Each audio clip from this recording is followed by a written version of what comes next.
Sa video na ito, matututunan natin kung paano suriin at i-edit ang mga pagpupulong sa Drizzera. Kasalukuyan tayong nasa tab ng mga meeting. Dito, maaari nating i-access at suriin ang lahat ng mga nakaraang meeting. Nasa baba ang listahan ng mga natapos na meeting.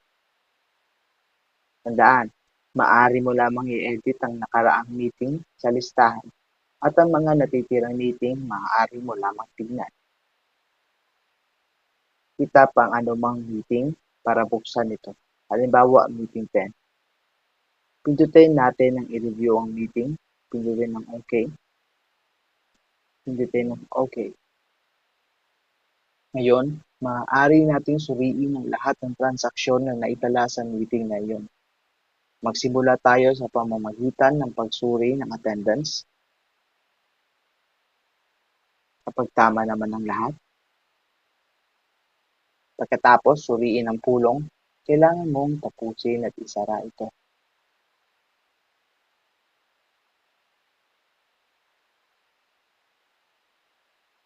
Kung tama ang lahat, mula dito, makikita mo ang ipon ng mga miyembro. Pindutin ang mga ipon.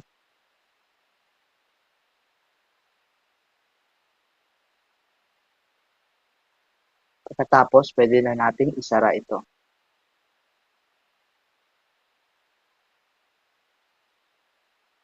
Ngayon, tingnan natin ang pagkakaiba sa pagitan ng pagsusuri at muling pagbubukas ng isang pulong. Sa pagkakataong ito, piliin natin ang muling buksan ng meeting. Pindutin ng OK.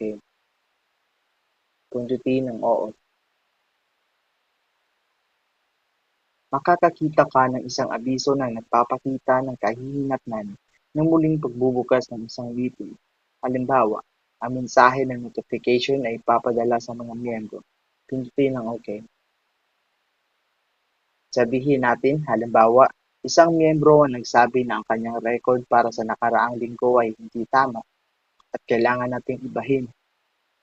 Piliin natin ang mga ipon. Pindutin ng OK. Piliin natin si Bayani.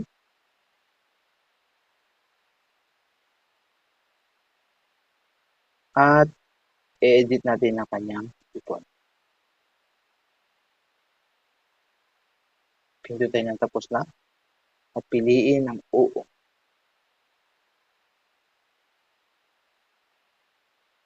Pindutin ang tapos na at piliin ang OK.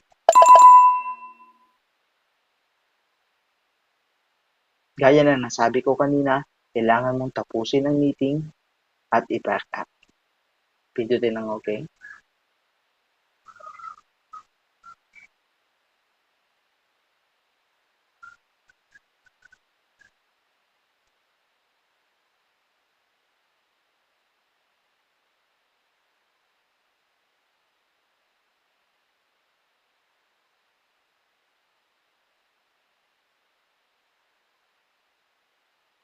Tatapusin natin ito sa pangkaraniwang paraan at i-back up ngayon.